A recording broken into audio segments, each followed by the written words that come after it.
I'm with Monty, who is the world's best camp counselor and one of the world's best lesbians. Oh my If God. I had to rank him, I would say he's definitely up there. And Monty, Thank you. hello. You're so sweet. Monty, hello. Hello. Anything you'd like to say? Hi, I'm Montana, but a lot of people also call me Monty. My pronouns are they, he, she. I am currently living in Portland, Oregon, and Hayden and I met through Camp Brave Trails, which is an organization for queer youth. It's a leadership and activism camp. Yep, repping it with the shirt. I was also a camper there for 5 years. Now I'm a counselor there. I've worked there for the last 3 years. Hayden has never actually been in my cabin, unfortunately, as much as I wish she could be. That is true. I never have been, which is weird. And I hope, well, Yeah. maybe not next year, but I don't know. How long have you been out as queer? When and where did you come out? I have been out. I've been out as queer for about 10 years. No, okay, let me backtrack. I've known I was queer for 10 years. I've been out as queer for, I think, about 7 or 8 years. I'm 23 now. I figured out I was queer the summer that I was 13. And I came out to my mom that summer. And there was a long time. I always joke that I went through every letter in the acronym before I figured out the right one. So I think the first time I came out, I think it was as Arrow Ace actually. And then I realized that I did like girls. Um, and I was like, do I still like guys? So I think I was bi first, and then lesbian, and then back to bi, and then back to pan. And then there was a long time where I was just like, I don't know what I am, but I'm definitely not straight. And then my freshman year of high school, about 2 years after that, I figured it out and it was like, yep, I'm a lesbian. And I came out publicly that same year. So then I was out as a like cisgender lesbian using she, her pronouns for about 3 years. And that summer that I came out was the same year that I discovered Brave Trails too. And that was a really big part of my coming out process. It was the first time that I ever got to be around a lot of other queer people and specifically queer adults. Most of the trans people that I knew as a teenager were people that I met through Brave Trails. And that was also the first place where I got to experiment with pronouns. So, like, I came to camp when I was 15 as she, her, and then the next year tried she, they. And then when I was 17, I was like, Classic. I want to do they, them exclusively while I'm at camp. And it just clicked so well that I came back into my real life and I was like, this is what it is. And then I don't think I was out as non binary for another year. It was my senior year of high school. And I was like, this is a big change. So I think I'm just going to tough it out and be she, her for another year. And then a year later, I moved to Portland for college. And I was like, I'm in a totally new city. I don't know anyone here. I can completely reinvent myself. And that was when I started using they, them pronouns exclusively. Um, and now I use any pronouns. I really like it when they're used interchangeably specifically. And I switched to they, he, she to honor like all sides of myself.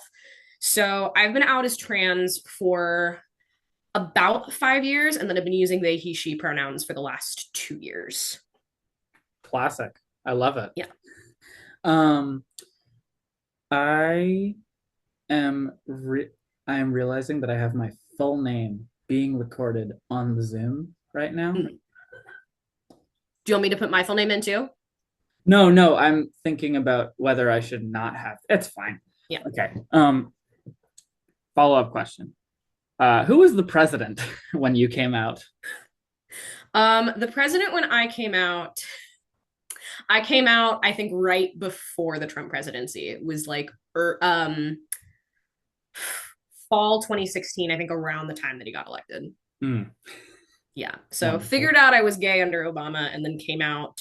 The 4 years that I was in high school lined up perfectly with his first term. Lovely. Yeah. Uh, as you do. Yeah. Um, what was the general like social atmosphere like when you were coming out? It could like surrounding queer people could be within the community or outside. Yeah, I feel really lucky that I have a very supportive family. Like my immediate family has always been very supportive of me being queer and me being trans. Um, I I also went to, so I had a really interesting experience. I went to a high school for the arts in a typically like very conservative area. So the high school that I went to was very queer accepting. Like we had a GSA that was pretty big. All of my friends were queer and all of us were able to be out at school. Like I did get to take a girl to prom and a girl to dances the entire time that I was there. I didn't feel like I had to hide the fact that I was queer. That being said, I think the environment at my school was very much like outwardly supportive of queer and trans students, but not actually supportive. I think a lot of people were like, "Oh, our school's so gay. Everyone who goes here is so gay." And in actuality, I was like, "There's like really not that many of us here, and there also are a lot of Republicans." Like I know that I have vivid memories of the day that Trump got elected, like my freshman year of high school. I think half the school was celebrating and half the school was grieving, and that was a really interesting thing to experience. Um, yeah, I mean, I overall I felt very accepted by my community. I grew up in Southern California, which is a very blue area. My hometown Long Beach I think has the second biggest pride festival outside of LA in the state, which is really cool. Um, but I also like I know that most people don't get to grow up that way. I also got to go to Brave Trails every summer, which was a really special thing. And I owe so much to that camp. But I also know that there are so many queer people out there that don't have the same experience that I did. So TLDR, I was very lucky. I was very lucky to grow up in the place and around the people that I did. And what was coming out? I'm gonna form this in my head. Yeah, go for it.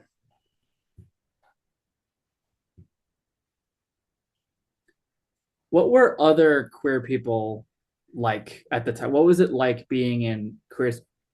What was it like being in queer spaces right after you had come out about 10 years ago? Yeah. I mean, the main queer space that I was in was Brave Trails, and that was, I mean, you know how it is. It's magical. It's really wonderful. I had queer friends at school, but I think the queer people that I met through Brave Trails had a very different energy.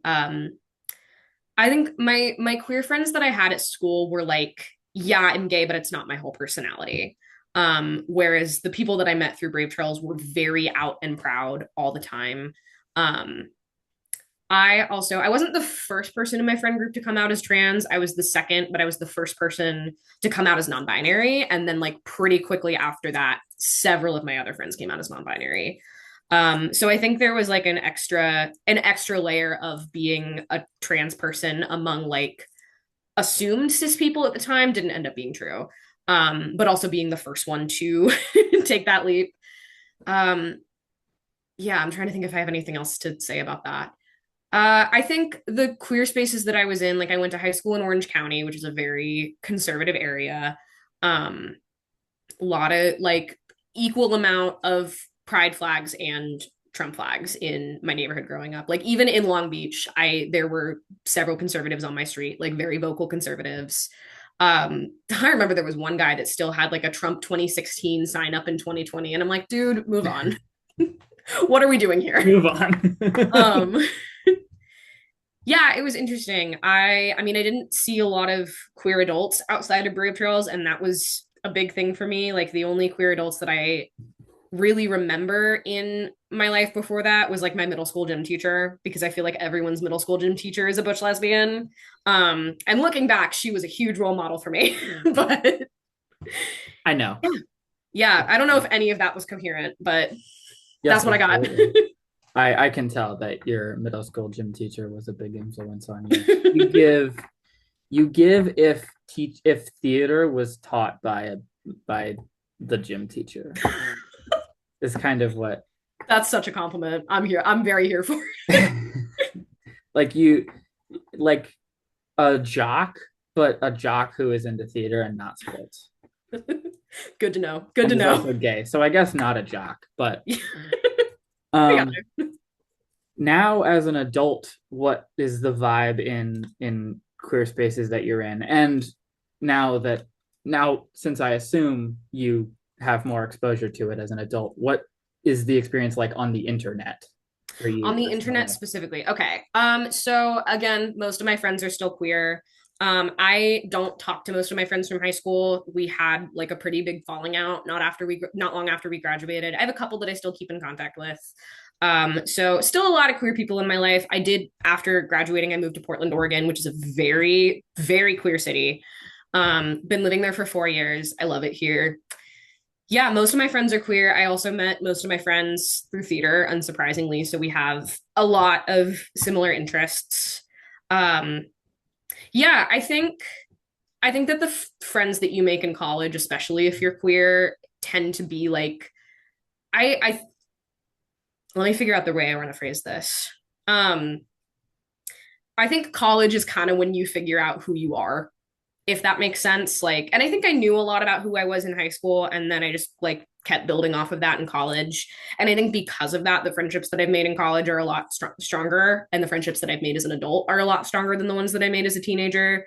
Just because like I know who I am a lot more, and I know what I want from other people, and they know what they want from me. And also, I've figured out how to be a person a little bit more than I was in high school.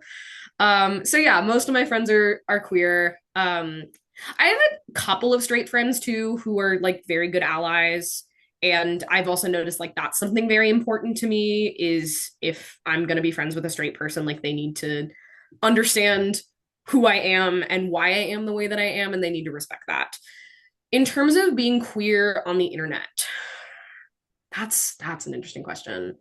I feel like I'm not as active on social media as I was as a teenager and specifically like early high school or early college. For context, I graduated high school in 2020. So, very beginning of the pandemic, I did my first year of college entirely online, which theater school online is an experience, let me tell you.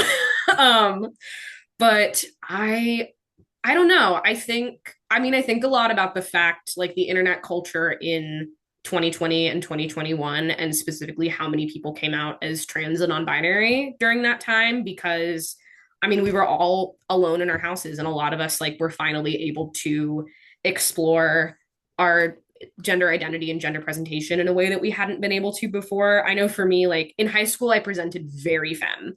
I wore a lot of dresses. I had long hair. I wore makeup to school every day. Um, Mostly because I was really insecure and I thought that that was what people wanted me to look like. And then the pandemic happened and I was spending so much time alone at home because I pretty quickly was like, well, I don't need to put makeup on because I'm not leaving the house. And then I really got used to the way that my face looked without makeup. And I was like, maybe I don't need to wear makeup every day to like myself.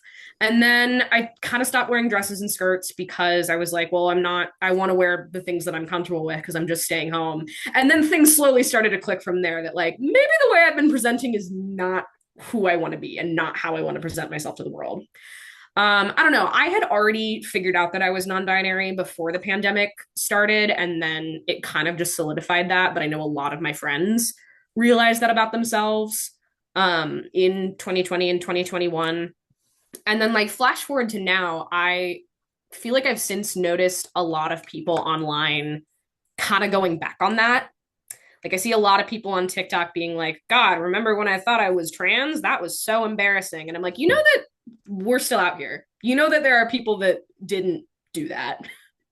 And it's still like, I don't know, it makes me feel kind of weird that so many people treat it as a trend. And not to say that like I want to be clear, experimentation I think is a very good thing. And I believe that everyone has a unique relationship to gender, whether you consider yourself trans or cis or non-binary or however you choose to label yourself. The way that you perceive gender and specifically the way that you perceive your own gender is different than anyone else's. And I think a lot of people use the pandemic as an opportunity to experiment. And then after that happened, kind of I think a lot of people use it as an opportunity to experiment and then realize that it wasn't for them, but then also decided to like put down trans people because of it and be like, well, it was a phase for me and it was really embarrassing. Um, I don't know. And I wish a lot more people would realize like that was a gift. That part of your life was a gift when you were able to explore that part of yourself. It doesn't matter if that wasn't who you really were, but like you took the time to figure out who you are. I think that the cis people who experiment with gender and then realize that they are still cis understand themselves a lot better than cis people who don't. I agree. Yeah. I'm not in that situation, but you meet them, and Yeah, yeah, then you meet them. you meet them, and I then know you like one realize, of one like, of oh the two wow, people from high school that I still talk to, she is a cis woman who thought that she was a trans guy for a while and then detransitioned and now is living as a cis person, and she has like most of her friends are trans, her girlfriend is trans, like she is one of the best allies that I know because she has that lived experience. yeah, that is something that is very unique to um queerness when it comes Yeah. to marginalized groups that you can't exactly do with other groups. Yeah. You can't exactly do that with other categories. No, definitely not. But I think it does make it interesting how it can be very freeing, but then that can also cause vitriol. Yeah, yeah, Like um it can be a very mixed bag. yeah, Um okay, let me think. I'm like trying to say these in complete sentences so that I can put them together in the video and make it yeah. sound No like I know what worries. I'm doing. Um, I knew vaguely what I wanted to ask you, but not specific wording. I promise I'm Mhm. not just trying to waste your time. No, you're all good. Um, okay. Let me think of how to say this.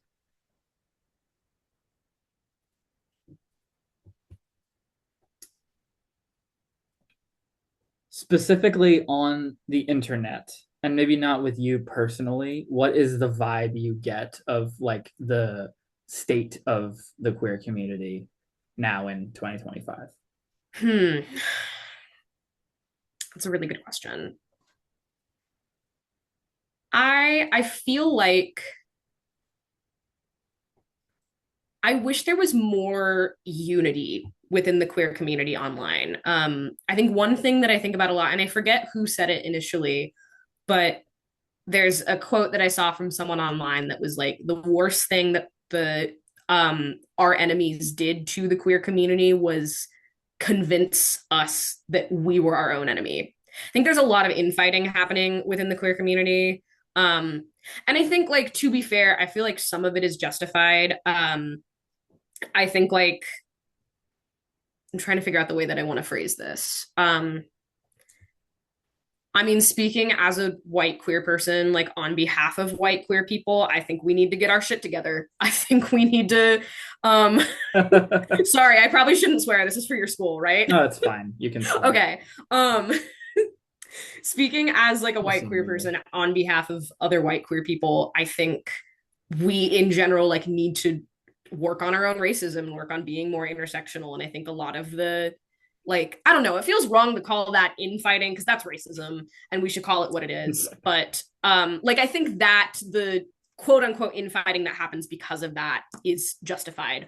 But I also feel like um and this was more of a thing when I was a teenager than it is now, but I remember being like 15, 16, 17 online in the queer community and seeing a lot of discourse over like who could and couldn't be trans, like if you needed dysphoria to be trans. That was the big one. Even And I remember that. yeah, Like I think we actually came out at around the same time. yeah, I I remember that. I remember it specifically for bisexuality yeah, as yeah, that well. too. Sorry, I don't want to interrupt you. Sorry. No, no, go ahead. No, no, continue.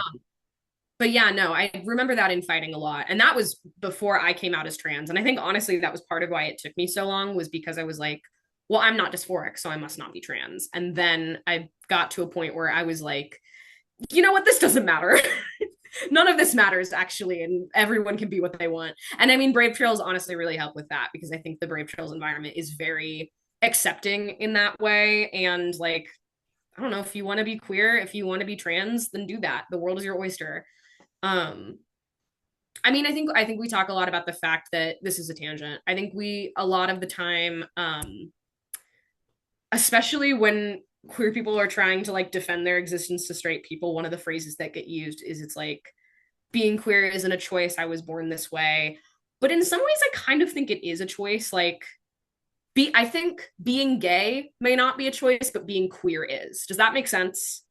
I think like your sexuality, like whether you like men or women or men and women or non-binary people or trans people, whatever your sexuality is, like that's innate. But I think whether or not you choose to embrace it is a choice.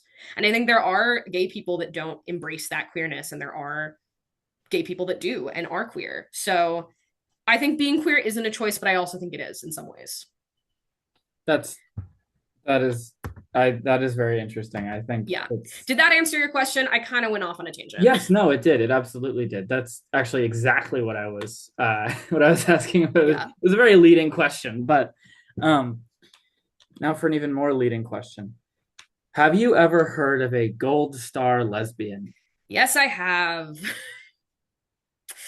I trying to think of the right way to say my opinion on this, and it's who cares? Who cares? That's where I'm at. Like whether or not you've had sex with men doesn't make you more or less of a lesbian. Like I don't know. I think about um one of my best friends, like she came out as a lesbian about 2 years ago, and she was out as bi for many years before that, but was in a relationship with a man, um, in an abusive relationship with a man specifically. And he was like very in denial about her bisexuality. And I don't know, she lived a lot of her life thinking that she had to like men because that's the culture. And she also grew up in a lot more of a conservative area than I was. So coming out as a teen wasn't really um, an option for her in the same way that it was for me. So, and anyway, like dumped him, which was right. And I applaud her for it. And a couple months later, figured out that she was a lesbian. And like, I wouldn't say that she's any less of a lesbian than someone who hasn't had sex with men. So the gold star lesbian thing, it's can we move on? That's my opinion on it. Is can we move on? Have you ever had any personal experience with that? Not particularly, honestly. I think I feel like it's more of a term for lesbians that are older than I am. I think in terms of like Gen Z and my generation of lesbians, like a lot of us have just kind of decided that it isn't a thing. Yeah. In my opinion, that's probably a good decision to Yeah, decide I that it's not agree. a I thing. agree. It's not. I've never heard the term being used like earnestly from someone my age. So Yeah, I think it's falling out of fashion, and I think it needs to. it's it's that's been in fashion for a long time. Uh, since like pre that's like a pre-AIDS thing. Yeah. Not that term necessarily, but that whole Oh, thing. it's so turfy. It's Also, it's so turfy. you've reminded me turfs exist. Thank you. Yeah, and frankly, we need to move on. Have you interacted with turfs frequently, regularly at all?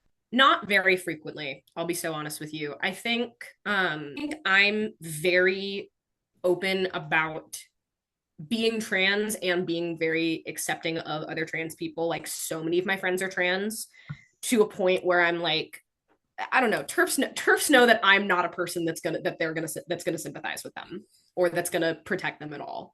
I think like the most interaction that I've had with them has been online. And I've been lucky that it hasn't been a lot of like serious stuff. It's mostly just like me having to block them when they say stuff about on my posts. In terms of like real life, I've been lucky not to have a whole lot of issues. I'm trying to think if I've had like any examples.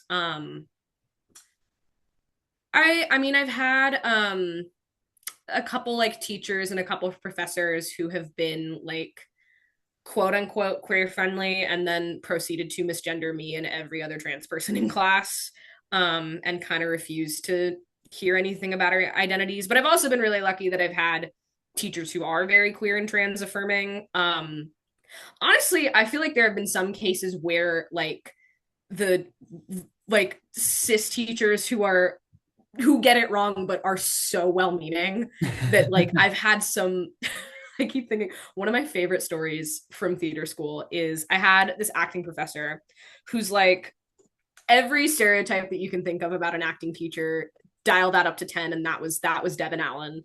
um there was one day in class, so I took an acting class with her, and I was one of two trans people in it, one of two people who use they them pronouns. And I could tell that like she had not had a lot of other experience working with trans people before. And so there was one time in class where me and my friend had just finished doing a scene, and she looks at us and she goes, "Wonderful job, women." And they. And I immediately started laughing, and she was like, "I'm trying," and I was like, "No, I know you are, and and that's you, and I love that for you." and you're failing successfully. And you're like, I can tell that you are trying, and that is really all that matters. Um, yeah, no. So basically, haven't had a whole lot of turf experience, just because like I kind of present myself as someone who like they know that I'm not going to be on their side, and so they tend to leave me alone because of that, which and that's on purpose, frankly. Those poor turfs. So few allies nowadays. No, I know. Can't believe I don't know why. Yeah. Very odd. Hmm. Um, let's see. Realistically, I can't use everything that we've said, Yeah, no, I or like figured. all the questions I can think of, Yeah. because this has been about 45 minutes. Yeah. Um, so I don't know if I have any more questions for you. Oh no, I did. I got a generic as fuck question. Uh, if there's anything you could say to yourself in the past or to queer youth right now, what would it be? Ooh, I think the biggest thing that I would want to say to my younger self, and this was something that I said to my campers a lot at camp this summer, is life is so much better after high school. So much better. Um, I mean, I think I feel very, very lucky that I am a queer kid that got to grow into a queer adult, because I mean, being a teenager is fun at times, but also like can be kind of miserable, especially when you're queer. I think anyone who says that high school was the best years of your life are either lying or peaked in high school, and therefore their opinion is irrelevant. Um, but I think, yeah, I think that would be the biggest thing that I would say to my younger self is it's like you have a beautiful, wonderful adult life waiting for you, and you just have to keep working to see it. In terms of advice, I think for myself personally, I the biggest lesson that I wish I had learned sooner was to learn how to say no.